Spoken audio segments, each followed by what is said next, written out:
What is up? Filming Will Rage Bite went amazing. Congratulations to Dylan and Ashlyn. We get all of that and a lot more in this week's JJF.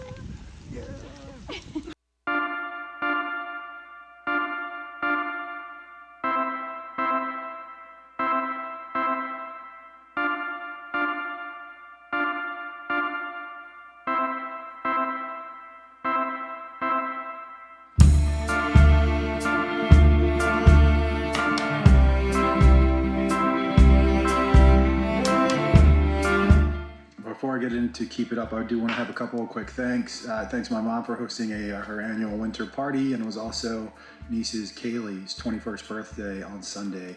So happy birthday, Kaylee, and thanks, Mom, for having everyone over at your house on Sunday. We had a little bit of a treat of snow, and then it faded away until Monday, but it was really cool. It was really fun seeing everybody up there. And also check out the new swag coming to the souvenir shop.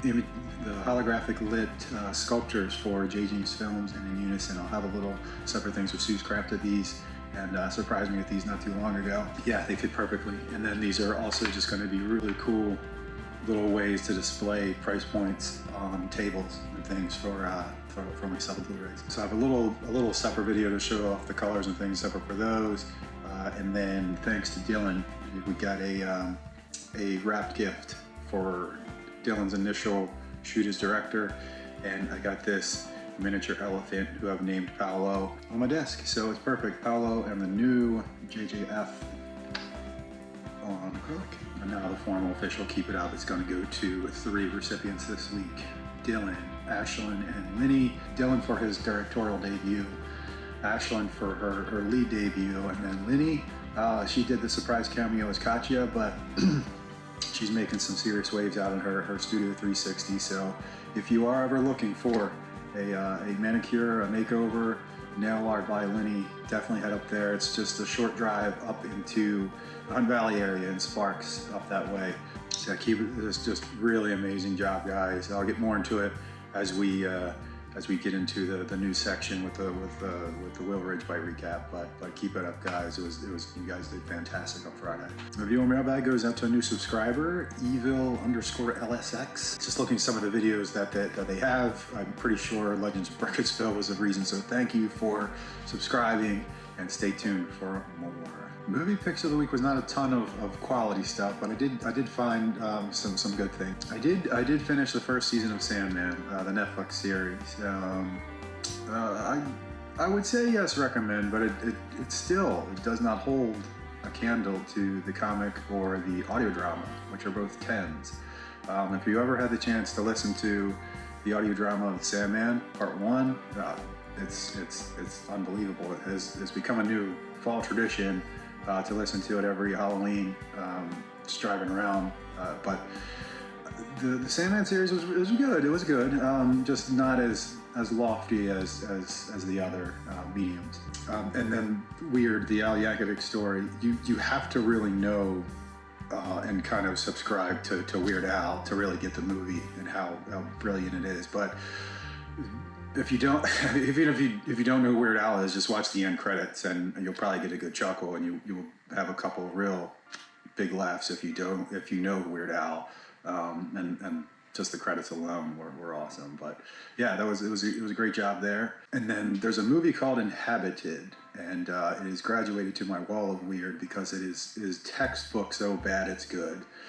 I don't know what it's about. I know there's like trolls or something that lives in the backyard, I think, but I don't know if they're supposed to be like killers or they scare you. It was awesome. So Inhabited is the name. I still don't know what it's about. I'm gonna give it another watch, but yeah, trolls or something in somebody's yard. Casting and performance updates. Some projects that I worked on over the fall are starting to come out. So here's a couple slides from Unruly. This is a movie where I played a masked anti-hero called Lone Star. This was shot in Little Italy during October. So I'm under the mask in these shots. It's set in 1998 Baltimore. Very gritty, from 89 Crowns and SJ Productions. I've got some reshoots and some ADR scheduled for February for them, so this is probably going to be a spring release for Unruly. And then the trailer here, I'm going to let this play. This is the trailer for There Be Ghosts, which premieres Tuesday the 23rd in Hamden. And so let's roll the trailer. This is where I play Clint, the drug addict. I'm in there for a shot or two, but yeah, take it away.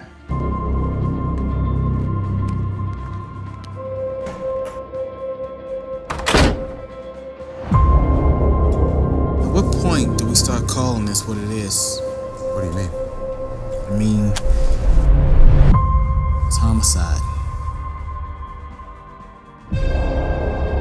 After this one, we're done. Again, Worm? We done talked about this over and over again. Look, there ain't nothing else for you out there. See, right here? This is you.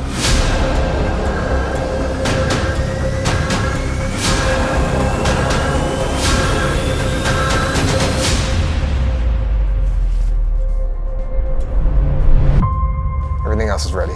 Good then.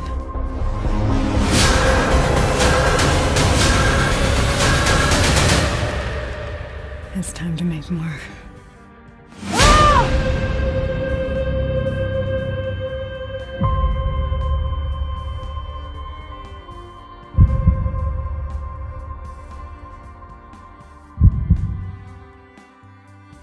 It looked awesome, right? I know, and here's some screenshots from the co-producer and DP Daniel St. Ors. One of these is when I'm about to do the mystery drug. I'm kind of staring at my line. Looks great, right? I know. So I think I'm not sure with the capacity of Pauly G's where it's going to premiere on Tuesday the 23rd, but I'll be there.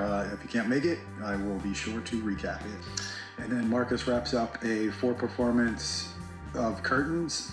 nights of Curtains on the 18th and 19th this week.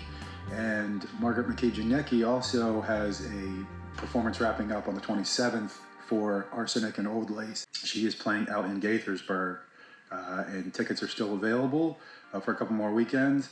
And yeah, awesome job, Margaret, landing another part, and I will see you on the 27th. And Thursday the 25th, I sent out a previous email for Maryland Art Place, The Embodiment. That is the official debut night of Embodiment, a very wild looks presentation in their gallery. So if you all remember Maryland Art Place, opening reception is Thursday the 25th. Finally, onto the news, the Will Rage Bite recap. Everything was awesome. Everything was really great. Dylan had everything completely mapped out what he wanted to see. I was comfortable because I didn't feel like I needed to be over his shoulder. So he knew exactly what he wanted. He knew his shots. I was there, in the background if he needed anything, but it was full on his show. It was awesome. He had everything completely lined up.